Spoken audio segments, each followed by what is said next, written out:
back to my channel. Today we are talking about Virginia Woolf and her very, very famous essay, A Room of One's Own. Virginia Woolf was like a landmark author of the 20th century. She's known for being a modern author, a feminist author. She was also a literary critic, and she was also an essayist. She wrote a lot of novels. She wrote 9 novels, and her most famous novels are Mrs. Dalloway, Orlando, and To the Lighthouse. But today we're going to stick to the essay, A Room of One's Own. Now, not everybody thinks that it's important to know about a writer's personal life. I do think you should know a little bit. It's kind of helpful to understand some of her viewpoints later on as we go through the chapters. So, basics about Virginia Woolf. She was British. She was born in the late 1800s in London in 1882.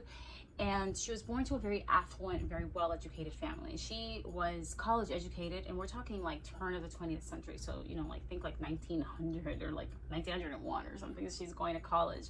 It was unusual to say the least. Like for a woman to be going to college was pretty incredible at the time. And what that did was that it put her in touch with other women who were moneyed and well-educated, and women who were involved in the feminist movement.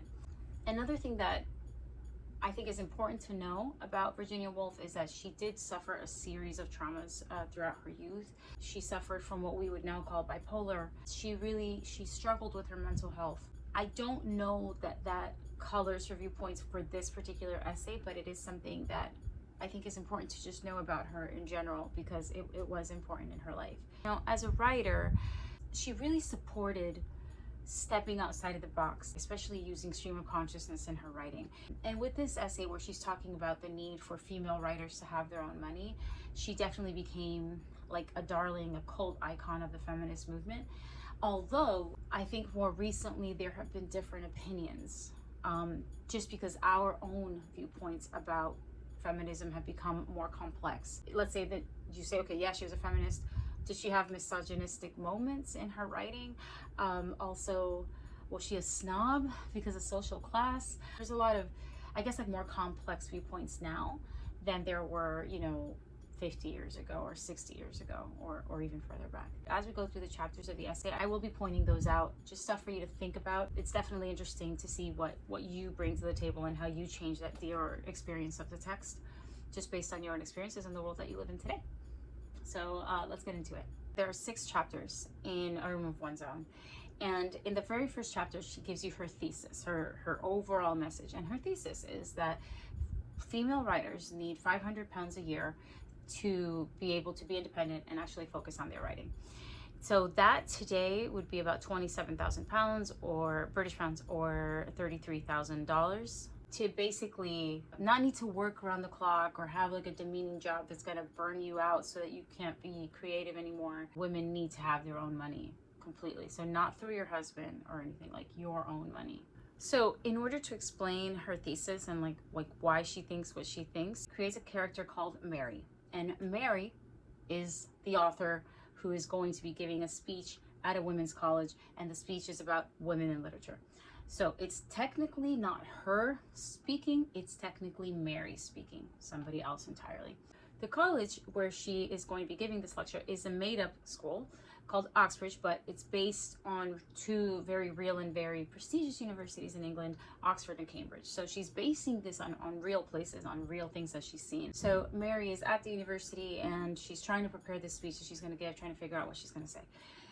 And she has a few experiences that really shed light on what it's like to be a woman in literature and in education at the time. She's walking around the grounds, just kind of thinking about her speech and what she's going to say. And at one point she steps on the grass and there's this man, he's a beetle. I mean, I guess the one way to understand that would be like a security guard, kind of like a glorified security guard. He yells at her that women are not allowed to step on the grass. And so she's not free to roam and think. There's somebody watching her at all times. You also see that he interrupted her train of thought. It's a small thing, but interruptions that don't let you think and don't let you really focus on your work. Maybe whatever you're working on is not that important. So you can kind of see the lack of respect, I guess, for female authors in that moment. So the metaphor that she uses to show you what that's like is like she's talking about how she's like fishing, and the little fish on the line is like her thought. And it's like the fish was on the line and she got it, and then because of this person interrupting and yelling at her for something really silly like stepping on grass, the little fish got away, her thought got away. So then another thing that happens to her is after she's interrupted by the beetle, she decides to go to the library, and she finds out she's not allowed to go to the library without basically a male chaperone. She's an adult, but she needs a male chaperone to get into the library, and just no women allowed. And that's, it's just another set of doors closed in her face. It's another example of discrimination in the exclusionary environment that she's experiencing there. This environment just feels so archaic. It feels so old. Like, these are practices and just ways of thinking that truly belong to another century. And so she uses the word old repeatedly. She uses preserved forms, like the word preserved just kind of like speaks to something in a museum, like she uses words to really point out how like old school this way of thinking is. Like, you're gonna tell me guys can walk on the grass, but like I can't walk on the grass, and men can go to the library, but I need a chaperone, like, or a letter saying I can go in? Like, what century are we in? She's just kind of pointing out to you how old this feels. And so I just want you to notice the language. One of the things that you see in chapter 1 is that when she's talking about how women need to be independent, it's very materialistic.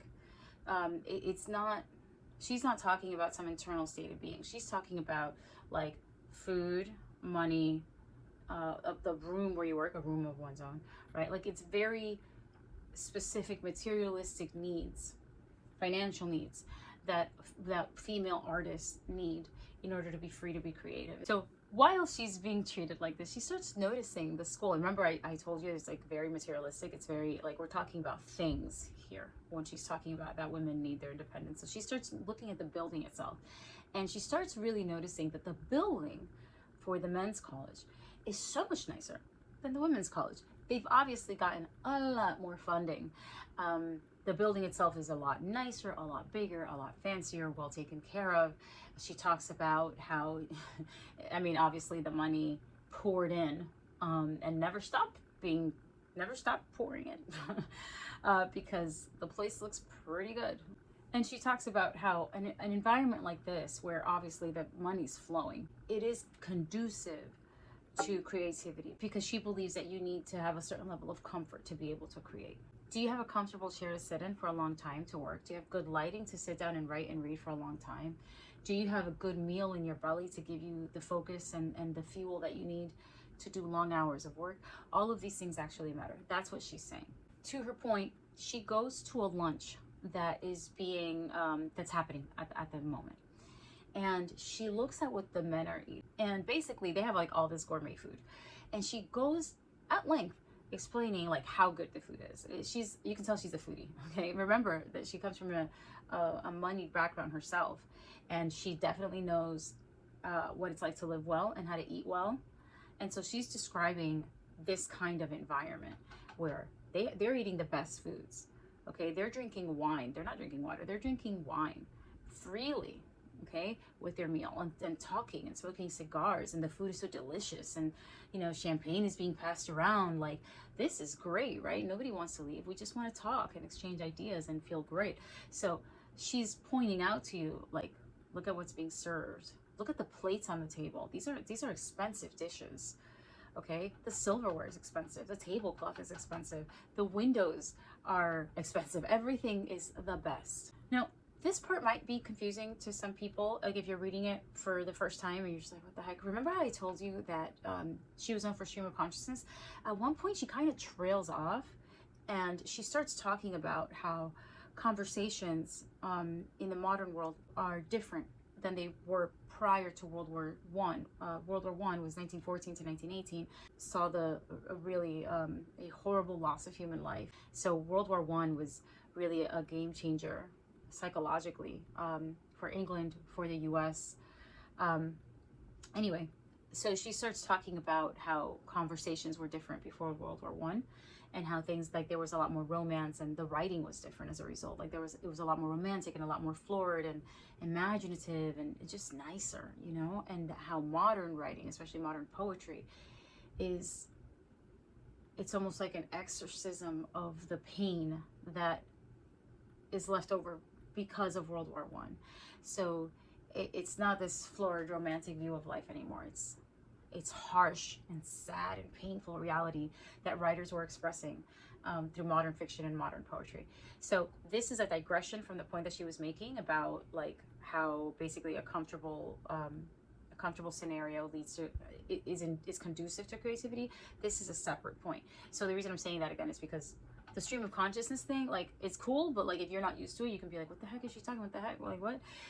That's what it is. She's just kind of going off on a rant, and then she comes back to her point. When the lunch is over, even though she's there, when the lunch is over, she talks about locks. It feels like locks are closing all around her, and it feels like the men's college is this impenetrable castle where she is just not allowed to be. And she goes over to the women's college, and it's so different. It's not horrible, but you can tell right off the bat that like they have not had the same funding. They are eating really basic food. They're drinking water, not wine.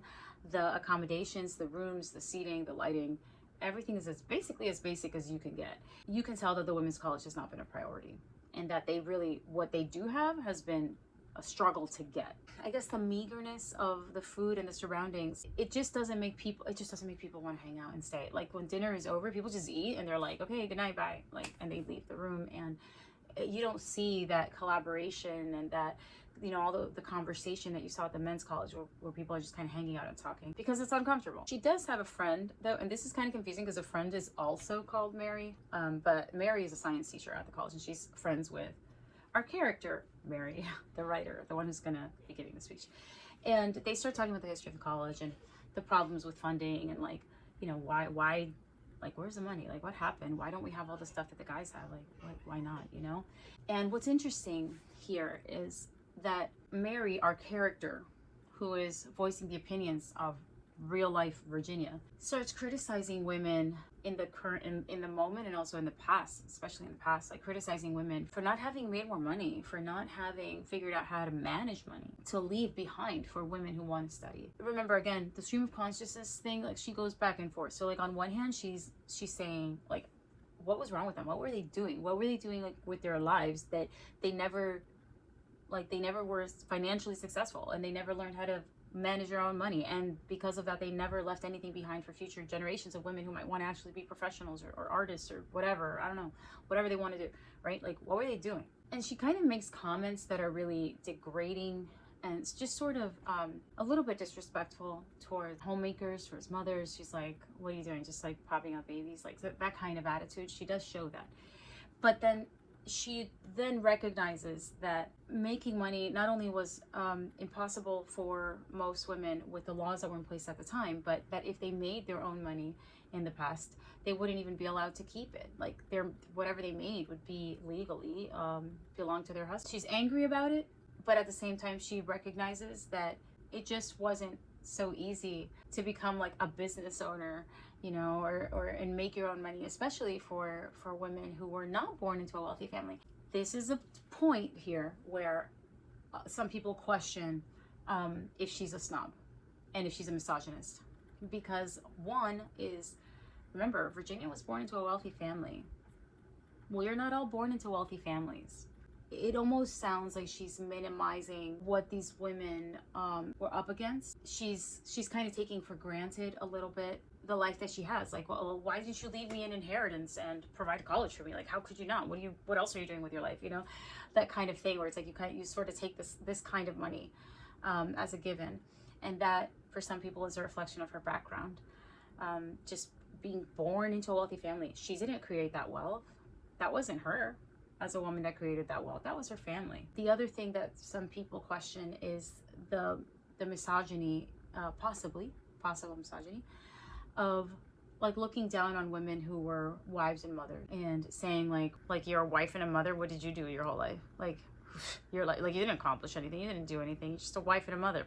Like, that's it? That's all you did with your whole life? And that's why I'm saying that the idea of feminism has changed, because there have been times, and I think still today, that there are people that think that when we talk about feminism, we're talking about women's prerogative and ability to be professional women and make money. And then there are people who think that feminism means having a choice and being able to do what you want to do. And if that means being a wife and a mother, then that's what you want to do, you know? So it's up to you how you see that. In book 2, we change the setting. So Mary, the character, is back in London, and she's in this little room, and she starts thinking, why have women produced less literature than men? Why has it been of less quality than men's literature? Why do women have less money than men? What effect does poverty have on an artist, on a writer? Psychologically, and especially in terms of their art, does the financial struggle affect your ability to create good writing? And especially, what conditions are necessary to be able to create great works of art? Conditions, material conditions. So in order to kind of like understand all of these questions, she goes to the British Museum and she's going to do some research. It's kind of funny because when she gets there, she sees there's a lot of books written about women, but it's written by men. You don't have women writing about women, you have men writing about women. The other thing that she finds is that she says that basically like any man, like no matter what the background is, like any man feels like he is qualified to write about women. Doesn't even matter what their profession was, or like what makes you an expert on women? Because I said so. And there's really a dearth of books written by women about men, which is kind of an interesting point. Why aren't women writing about men? I have a question for you here. Do you think that that is still the case today? Do you think that men or write about women or more than women write about men or try to understand men? Do you think that's still the case? Another thing that she notices with the books written by men about women is that the views are like totally polarized. So it's like either women are super idealized and romanticized, and it's like she's a goddess, you know. She's the picture of morality, and they're just, I mean, just like you're like almost an angel, you know. Or you are inferior and you're dumb and you just don't have the capacity for like a real education, and you're morally weaker than men, and you're a temptress, and you're just like the bringer of sin into the world, and like it's like one or the other, you know. So either we're putting women up on a pedestal, okay, or we're crushing them under our feet. But there's certainly nothing that's actually like realistic, kind of like in the middle. And she starts to imagine a man, a figure. This is in her imagination. So like when you're reading this, if you're like, who the hell is she talking about? This is in her head. She imagines a figure of a man who's representative of the writers that she's reading in her research. And this man is very angry at women. He seems to basically have a chip on his shoulder. He seems to maybe be hurt by a woman or be rejected by women, or like he has some sort of personal issue against women because he tries to destroy them through his writing. The important thing with this figure that she's imagining is that she realizes that this man, his thinking and his writing is warped by his own anger, okay? And then from there, she says, well, his writing is making me angry. That's going to make me a worse writer because now my emotions are getting into my writing. So this is important to understand for this essay. She believes that writing should be incandescent. She talks about that word a lot, incandescent. And what she means by that is that it should be free of your anger and free from resentment, free from impatience, all those negative, angry feelings that honestly that a lot of people feel whenever they're oppressed. She doesn't want to see that in the writing because she says that it makes the writing worse. This is a really interesting point to me because later on in the century, a lot of marginalized groups, not only women, writing precisely about their anger and precisely about how sick of being marginalized they are. And so a question to you is, do you think that anger makes you a worse writer? Does it weaken the quality of the writing itself? Because that's what Virginia is basically saying. Apart from saying that it affects the quality of your writing itself, she also is saying that like when you're angry at another group, like openly, and you're showing it, and I mean you feel it enough to where it's showing in your writing, it's because you feel inferior or you're insecure in some way, and so that shows a weakness. Basically, you are admitting through your anger that you're not at the level of men. Again, I would love to know if you agree. It is a central part of her ideas in this essay. You should not let your personal feelings, especially your bitterness, your anger, your resentment, get into your writing, because then it's like not pure, it's not incandescent, it's not totally rational. You're not thinking of things in themselves, and that's the phrase that she uses, thinking of things in themselves. So following that train of thought, she expresses that, well, then men are weak and men are fragile, even if they're in positions of power, because they depend on stepping on women, they depend on painting women as inferior for their own self-confidence and their sense of self-efficacy, for distorted image that they have of themselves. She's like, you're the weak one and you're dependent on me, because if it wasn't for putting me down, you wouldn't feel like anything. You need me to be the bad guy. It's a Scarface reference, one of my favorite movies, but you need me to be the bad guy, you know, so that you can be the good guy. That's what she's saying. She wants women to avoid that, to avoid needing to play the victim to feel better. And I mean, personally, I totally understand that point. I agree to a degree. I'm just not sure that I could say that anger has no place in your writing. But that's my point of view. Again, I would just really be curious to know what you think. She also says something interesting here. And I think it's because she's making an effort not to be the angry feminist, you know, like that stereotype of the angry feminist. She's like, well, it's not their fault, that it's not men's fault that they're misogynist. They were raised that way. Like the system made them that way. The environment made them that way. It's almost like they don't have a choice, you know? That's hard for me to swallow personally, because I'm like, think for yourself, make a choice. But what she's telling you is that, you know, we're a product of our environment, and they see the world based on how the world that they're in, and like literally everything they've ever seen around them. Why waste your time? Don't be angry. It's not their fault. They're not thinking for themselves, really. In this chapter, she does make another interesting point towards the end, and she says that she worries that equality between sexes will bring its own share of problems, and that, for example, we'll get to the point, this is funny because this is like 100 years ago, she's saying we're going to get to the point where we're doing the same jobs. Like, for example, women will be in the military, but at that point, we're not only doing the same jobs, but we have the same expectations, and then being physically weaker, we're going to die younger. We're not going to thrive with the same level of expectations as men. And are we going to put ourselves in a position where, like, we screwed ourselves over, you know? Like, we wanted to be considered equals, and then it happened, and now it's actually biting us because we're getting hurt, or we're exhausted, or we're dying younger, or we're going off into war and dying, or whatever the case may be, or I don't know, myriad of things, right? And again, I would love to know what you think, because on one hand, we do not die younger. We still live longer than men worldwide, but we do have some issues. You have female professionals, right, doing the same job as a man and all that, but when you go to the private sphere, like at home, women are still the primary caregivers.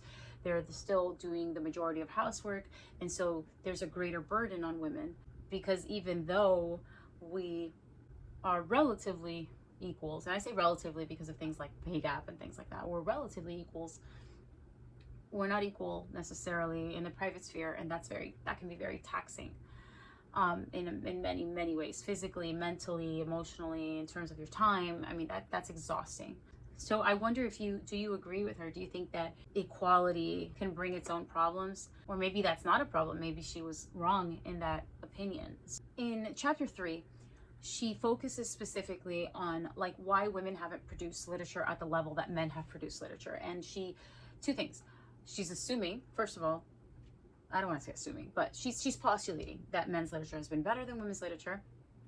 I don't know if you agree or not, but that's what she's saying. And two, she says that literature from the Elizabethan period, think Shakespeare, is like the highest form of literature. And so that's what we're going to be like using as a benchmark. Okay, again, do you agree? I don't know, but that's what she is saying. Okay, to her, Shakespeare is like the highest example of like great literature. And so she's going to compare women's literature to that. She complains that women have not been adequately represented in history, especially just your everyday normal women, right? So not queens, not whatever, not princesses, you know, we're not talking Cleopatra and Queen Elizabeth and whatever. We're talking about your normal everyday woman. We don't know what her life has been like. And she makes a point that is directly related, remember, to her initial thesis about like you need material goods. You need like money and stuff money can buy to be an artist. She says, you know, nobody is talking about these women that are in the background, like living their day-to-day lives and like, you know, like the boring day-to-day life. Like nobody's talking about those women.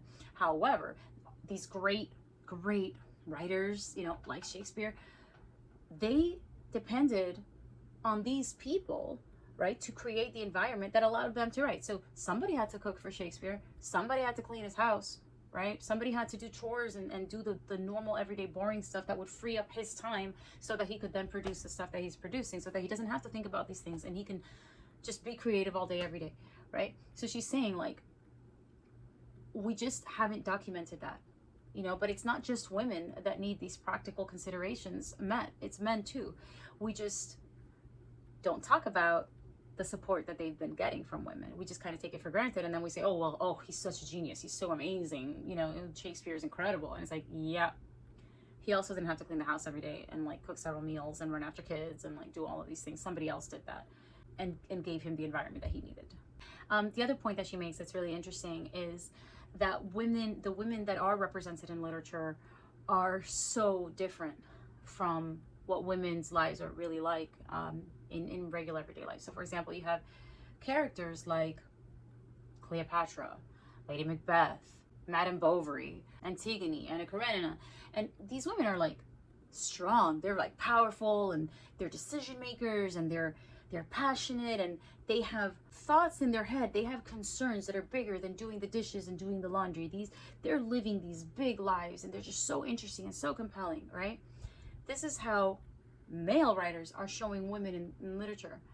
But then in real life, you're not allowing women to be anywhere close to that. So she's like, why is that? You know, why do you write amazing female characters, but then in literature, but then in real life, you keep women small? To elucidate that point further, she imagines Shakespeare's sister. Now, the whole idea of Shakespeare having a sister is very famous, like from this essay, like you'll hear that a lot, like, oh, Shakespeare's sister. What her point with this is like, if you could, this is a thought experiment. Shakespeare did not have a sister called Judith, but this is just a thought experiment. And the experiment is like, what would have happened if Shakespeare had a sister of equal genius? What would have happened to her as an artist? And the conclusion that she comes to is that her life would have been ruined. The passion for writing and her pursuing that as a career and pursuing theater would have led her to be abused by men, would have led her into pregnancies and marriages that she didn't necessarily want, would have ruined her reputation. She would have tasks assigned to her on a day-to-day basis that would take up her writing time. It would be a disaster and basically an early death is what she's thinking of, like maybe through suicide. What she's showing you is a tragic life, you know, where people crush her, they don't support her, and it's simply by virtue of being female, even with equal genius. What she's showing you is women are capable of the same, like innately capable of the same level of excellent work in literature. However, we need the social systems and the economic conditions to allow women that freedom, and that would mean freedom from cleaning and cooking, freedom from raising kids, freedom from being married, the freedom to pursue careers without being judged, without having your reputation be destroyed, freedom from physical abuse. So the support and the safety to pursue a career, a skill, just like a man would, with the same freedom that a man would.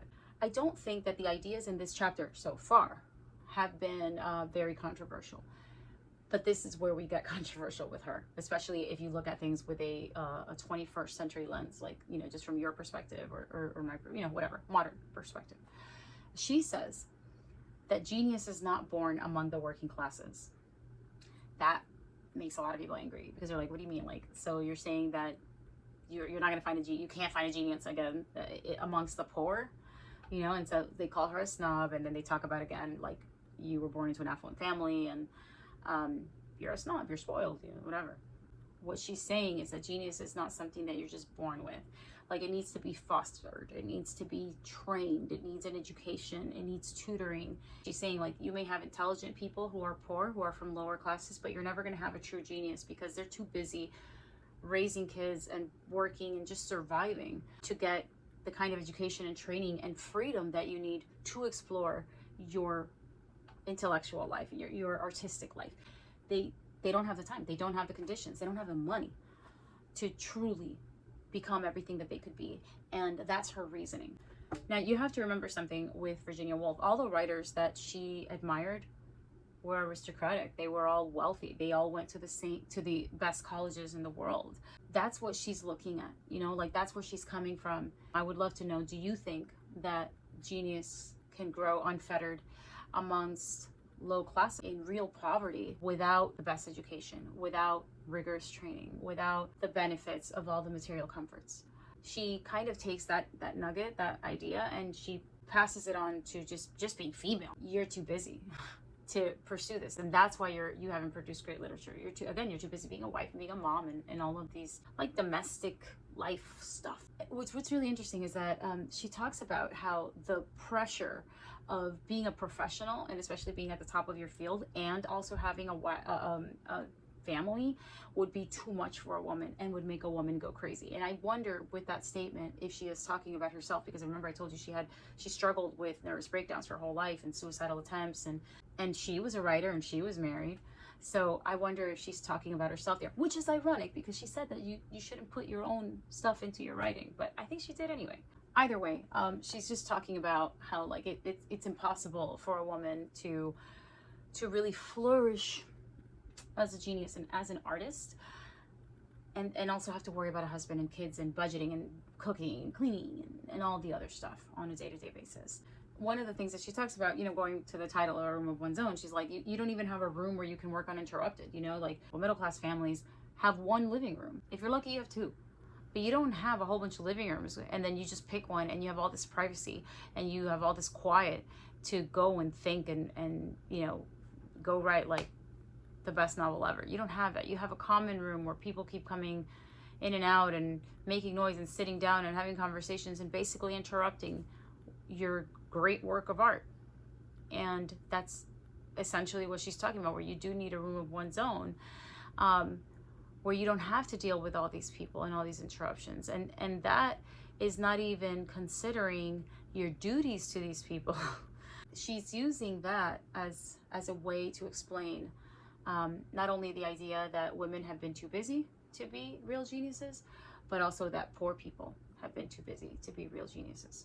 What's ironic is that she ends the chapter kind of reiterating that you don't want to put your personal feelings in your writing, because if you do, that will make your writing weak. Chapter 4 is also one of those chapters where modern readers often criticize Virginia Woolf for what she says here. So she starts talking about different women who have written in the past. He criticizes these women heavily for putting, again, their personal feelings, experiences, their complaints, their frustration, for letting it into their work. When these women complain about not being allowed to pursue a career in writing, when they complain about not being allowed to manage their own money, when they complain about, you know, not really wanting to spend their time focusing on domestic duties all day and really wanting to just be writers all the time, she says that makes their writing weak and disorganized and disfigured, she uses that word at one point. So once again, we run into the issue of possible hypocrisy. Now, an interesting point is that she talks about one female writer called Aphra Behn, and she says that Aphra Behn is wonderful. Like, Aphra Behn is great. Now, here's what's interesting is why she says that Aphra Behn is wonderful. So Aphra Behn is the only one that we would classify as middle class and who became a professional writer as a widow, basically because she needed to provide her family, and that's how she did it. Long story short, she says that Aphra Behn is great because she's the first one who made a living out of it. And so this brings us back to the materialistic view that we saw in the original thesis. Art is not about self-expression. It's about making money. And so that kind of calls into question, well, how do we define greatness? Do we define greatness with artistic skill, through incandescence, you know, just how removed are you as an individual from your writing? Or do we define greatness as how much money you made from your writing? These are all issues that come up because on one hand, she says that Shakespeare's work is great, inherently great as art. But she says that Aphra Behn is great because she made money. But then on the other hand, she says that if you want to be a great writer, you need to remove yourself from your writing, and that's what will make it great. So what is great? Another point of view that comes from this is that she defines greatness as being able to affect the future, like future generations. So for example, with Aphra Behn sort of opened the doors for upcoming female writers to say, hey, I want to live off my writing. Like, I'm going to treat this as a career, not a hobby. This is not a side project. This is something that, you know, I know that I can live off of because someone has done it before me. Like setting a path for women to follow. So she says that Afro Ben is great because she did that. That's another way to possibly define greatness, is your, I guess, societal impact. And remember how she was talking about how like women should have handled their money better in order to leave an inheritance for women to go to school? The idea that you should be making things better for future women, that's very much part of her viewpoint. I would love to know how you define greatness in a writer. Another point that she makes in chapter 4 is that she says that poetry, good poetry, is harder to write than a good novel, and that's why middle-class women, like starting in the 18th century, especially the 19th century, they write novels. And she's like, well, that's because you're sharing that room with all those other people in the house and you can't really concentrate, so the best you can do is a novel. I just wonder how we see that today, because we certainly have very complicated novels today. Not always, of course, but there are novels and series that, I mean, you know, the just planning the plot line, let alone sentence structure and character arcs and everything else that goes into writing a novel. Does that mean that if novels are born from women being constantly interrupted and therefore not being able to write anything better, does that mean that novels are a woman's art form? Is there an art form that is for women specifically and that is better suited for women to write, suited to their schedule, suited to their life? Do we have a writing form that is feminine? Now, in this chapter, she really admires Jane Austen. And she says that it's because Jane Austen basically is not showing her anger and her discouragement and her frustration in her writing the way that, for example, you see with Charlotte Bronte. I think that's something to think about, is like when you have socially disenfranchised groups and they are not putting their experience into their writing, is this a benefit or is this to the detriment of literature overall? For example, if Charlotte Bronte has a female character who's talking about how she is really tired of being stuck at home and she just wants to travel the world and see new things and all this stuff, is it good to have a character like that, to have that example of an experience for a woman? Or is that a weakness, and does it hurt literature overall because it shows women as being bitter and weak and like not powerful?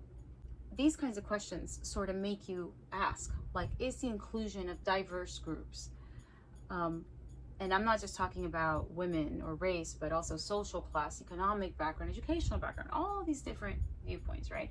Has that strengthened literature or has it made it worse? Has it made it harder to tell what makes a good writer, what makes a good story, or has it strengthened us just from being able to tell different stories? I would love to know your opinion. Is it possible to write something like a novel, as an example, that is completely divorced from your own, the writer's personal experiences, societal norms, gender norms, religion, everything that makes you you as a person? Is it even possible to write something where you as an individual are not reflected in the story in any way, or it's totally incandescent? Is that even possible? I don't know. I genuinely don't know. Another point here that is a little bit controversial is that she says essentially that women who are not well traveled, they don't have much to write about. Like, you haven't seen much, what do you have to write about? And this is controversial because, again, we go back to the snobbery. You need cash, you need money to travel. So does that mean that, once again, that somebody who isn't affluent, who hasn't traveled all over the world, who doesn't have this bohemian lifestyle, who lives a totally normal life, does that mean that they can't tell a good story? Does that mean that they don't have anything interesting to tell? Now, some people have seen this as a form of misogynism, because then they say, well, are you saying that somebody's normal everyday domestic life as a woman, being a wife, being a mom, blah, blah, blah, all the things that entails, are you saying that those stories are not worth telling? So, because like 2 chapters ago or something like that, we were complaining because women's daily lives are not being recorded in history appropriately. But now we're saying that if that's all you got, your story's not even, you don't have a story. So, like, which one is it? Does your normal everyday woman, do you have a story worth telling or not? You know, do you have a great story inside you or not? Another interesting point that she makes here is she keeps talking about Jane Austen being like amazing, and she says that it's because Jane Austen writes like a woman. Do you think that women have a way of expressing themselves that's specific to women? The question that comes from that is, do female writers have to adhere to that feminine way of expressing themselves, right, in order to be great female writers? Now, the examples that she gives kind of point to these feminine sentences as having a little bit more sentimentality. Does that mean that a woman who writes, I guess, with less sentimentality is not being feminine? And if we're not being feminine, does that mean that our writing is not good? Then see, this is where you go down the rabbit hole. Now are we being misogynistic again? We have seen Virginia Woolf, like I said at the very beginning of the video, as like an icon of feminist literature. But when you think more deeply, I think she was a feminist, but she's more than that. You know, she's more complex than that. And you can't forget she was a human being. She's a human being with different thoughts, with different influences, with a whole life behind her, you know? And it's not so easy to put somebody in a box, I guess. That's what I'm trying to say. Like, one of the things that she says is that women need shorter books to read because they're constantly interrupted. And I know that there are women out there who would say, yes, that's true. Please give me a shorter book, because like it's so hard for me to read at all just because I have so many interruptions in my day. And then you would have other women who would be offended by that and say, like, what do you mean? Like, I can read a big book? I don't know. Those are just kind of like things to notice. It's not just with a room of one's own. It's not just this thesis idea of saying like, well, you need your own money in order to be free to basically be all you can be as a female writer. That's not all it's saying. There are other ideas in here that are worth thinking about, worth exploring. So here we are in chapter 5, and we are in the 1920s in Virginia Woolf's time, thinking about literature and how women are writing. Another interesting point that she says is that women should see themselves as the continuation of a tradition of female writers. And she complains like, we have suffered because we don't have enough of a tradition that's established, it's documented. Is writing defined by your gender? Is your gender even an important part of your writing as a writer? Maybe I don't want my gender to be an important part of my writing at all. But she would say it is, and you can't escape it. And you have a duty, not only to represent your history, but to sort of pave a path for future generations of female writers. So does gender even matter when it comes to the quality of writing? Should you see yourself indeed as continuing a tradition? And does this apply to other groups? So for example, like if you had a gay writer, should they be continuing the tradition of gay writers before them? So should men be continuing a tradition of male writers before them? Does this apply to everybody, or is it just women? It just kind of makes you think, like, what are the things that should define your writing and should sort of dictate how you move forward with your art? One interesting point that she makes here is that she's reading the fictional work of a fictional writer. It's just an example. And she talks about how in this story, there are two women who basically are in an intimate relationship with each other. You get the vibe that they have a close relationship. And she talks about how groundbreaking this is, because she says that in the literature written by men, women are shown in their personality and their importance, their value is shown in relation to men. So like somebody's wife or somebody's mother or somebody's caretaker or whatever, right? Or somebody's object of affection, or, you know, like Helen of Troy. Well, what's her value? She's the prettiest face ever, you know, like that. And she says that this is a really great example of where women are shown just quite simply in relation to each other. Because when we look at female characters, some of the ones that we talked about in previous characters were like Lady Macbeth. Well, like, why is she important? She's Macbeth's wife. With Cleopatra, the first thing that people think about is, oh, like, not the real Cleopatra, but like the character. Oh, she's so seductive and she's so beautiful, and, you know, look what she did to Mark Antony and Julius Caesar. Like, again, in relation to men. It's like when you're looking at a character, are you getting the perspective that you have? Who's looking at them? Is it a man looking at a woman, or is it a woman looking at his woman? Is it a daughter looking at a mother, or a husband looking at his wife? So you could have like a character, right? And it's the same person. But if I'm a daughter and I'm describing my mom, I could tell that story in a way that sounds like it's a whole other human being. and then the husband is talking about his wife, and it sounds like a whole other human being. It's like, who's telling the story and from what perspective? So finally, in chapter 6, the last chapter of this book, remember when she said, oh, women should write like women, right? Well, now she's saying the best writing has a balance between like your male side and your female side. Remember that she's doing stream of consciousness, so that may be the reason why her thoughts kind of go back and forth. But she says that the strongest writing has a balance of male and female influences up here in your mind, that the way you write, the way you see your characters, the way that you understand a situation, the way that you describe an emotional experience of a certain event would be balanced in terms of male and female experiences.